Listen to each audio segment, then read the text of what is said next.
ask the question, how quickly has everything sort of come about? How's the whole move taken place, and how do you feel about it? Yeah, really happy to be here.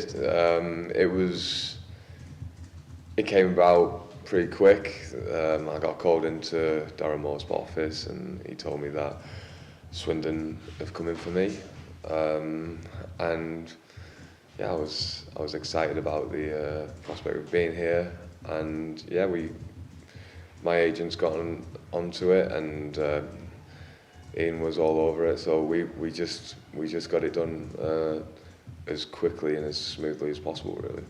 Was there anything in particular the club or Ian have said to kind of tell you where they are and where they want to go? Who, Port Vale? No, Swindon? just as...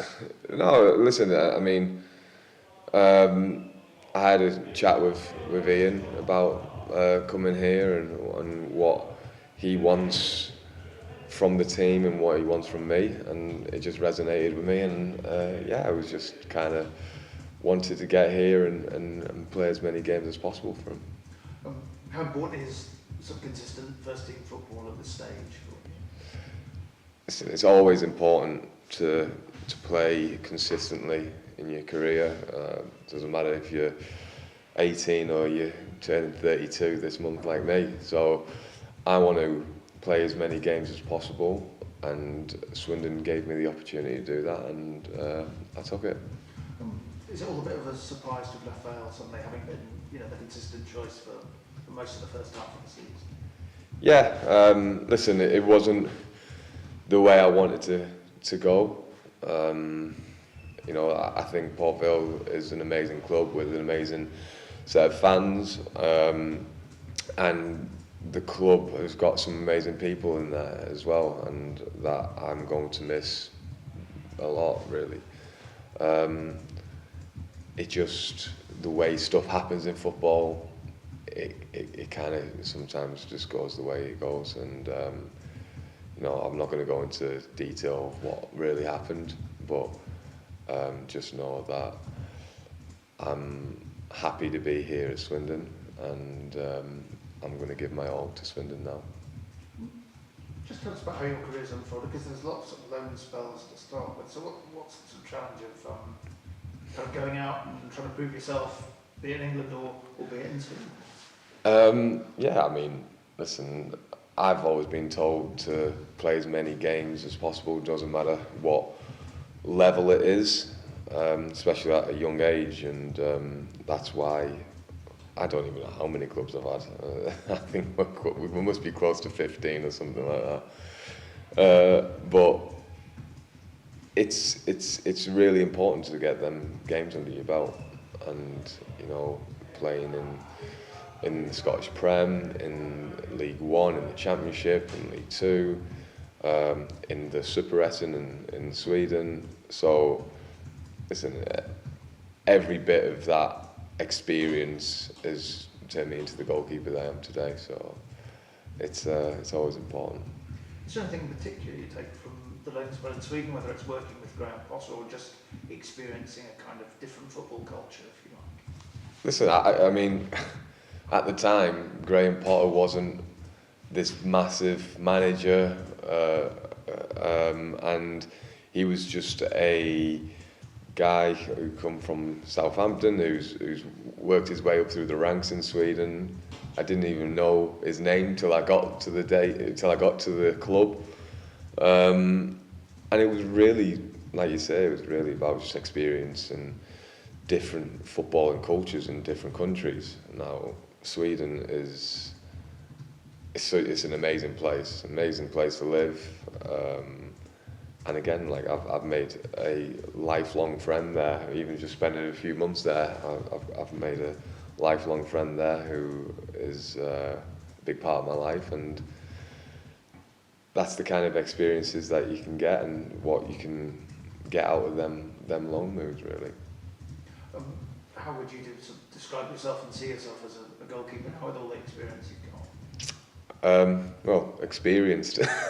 So, yeah, I'm an experienced goalkeeper who's loud and boisterous, and who will... I just command or demand a lot off the players in front of me, and that's what I want them to do with me. I want them to demand the best from myself. And as just a goalkeeper, I'm shot stopping, kicking, catching, all that stuff. I'm not going to come out here and say I'm like Edison and Allison.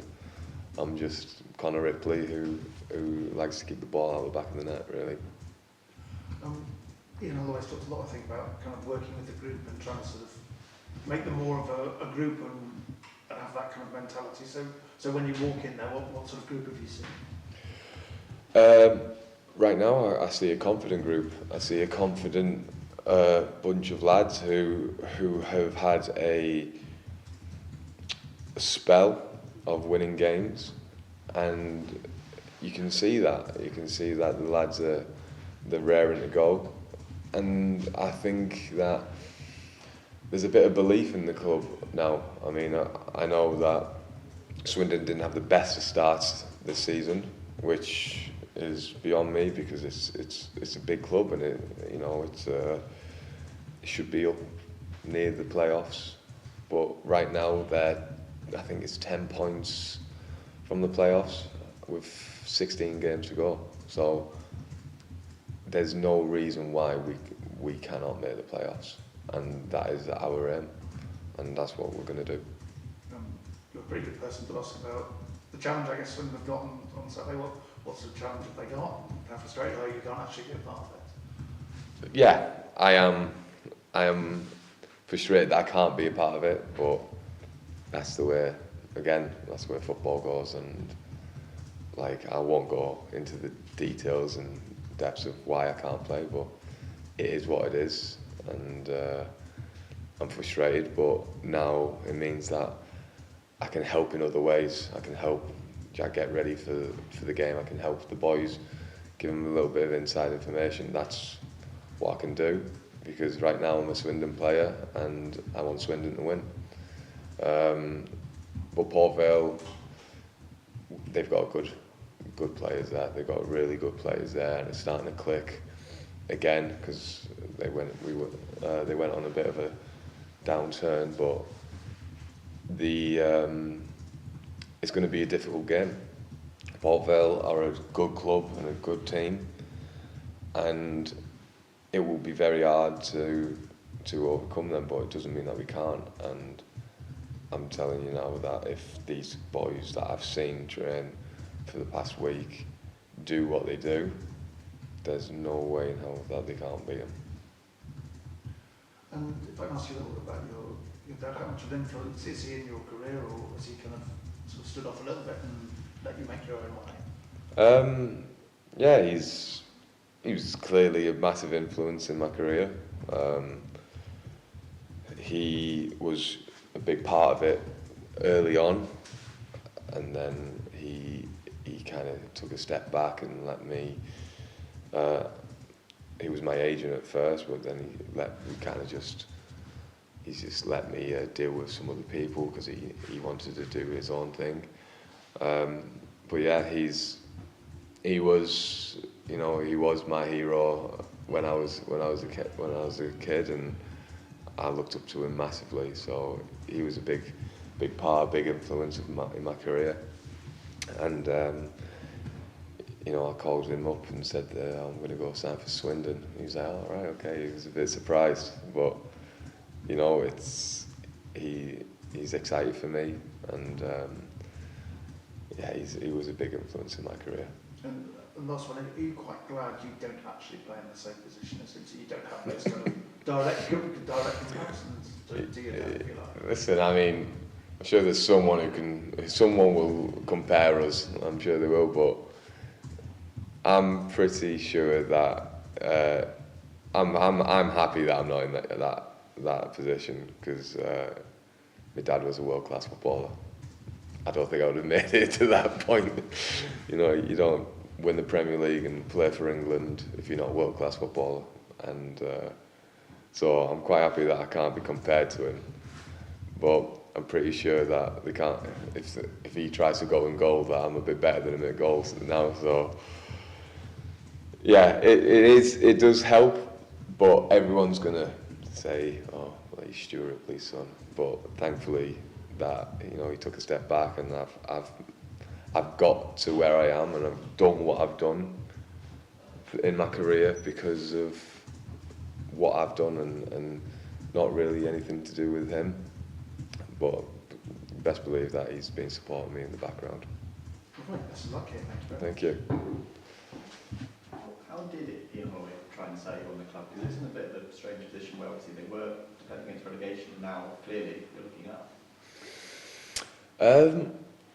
He didn't really sell the club. He sold himself, kind of thing. He kind of like how he wants the club to be going and what he expects. Listen, the club sells itself. It's a big club. Swindon, it shouldn't really be in League Two. It should be a bit higher, and I think everyone knows that. But when it comes to Ian, we just had a chat. I think we had a chat for about 45 minutes, and the way he just explained what he wanted and what he wanted to achieve in this season, it just, like I said, it just resonated with me, because I don't want to be going from a club that's in the playoffs to a club that's going to get relegated. And he said, there is no way that that's going to happen. We're going for the playoffs. And I was like, no, that sounds good to me, because that's where I want to be, and that's what we're going to achieve. I suppose it's that, you're only contracted at the end of the season so far, so is it about pushing on, helping the team, and hopefully that extends your stay here as well?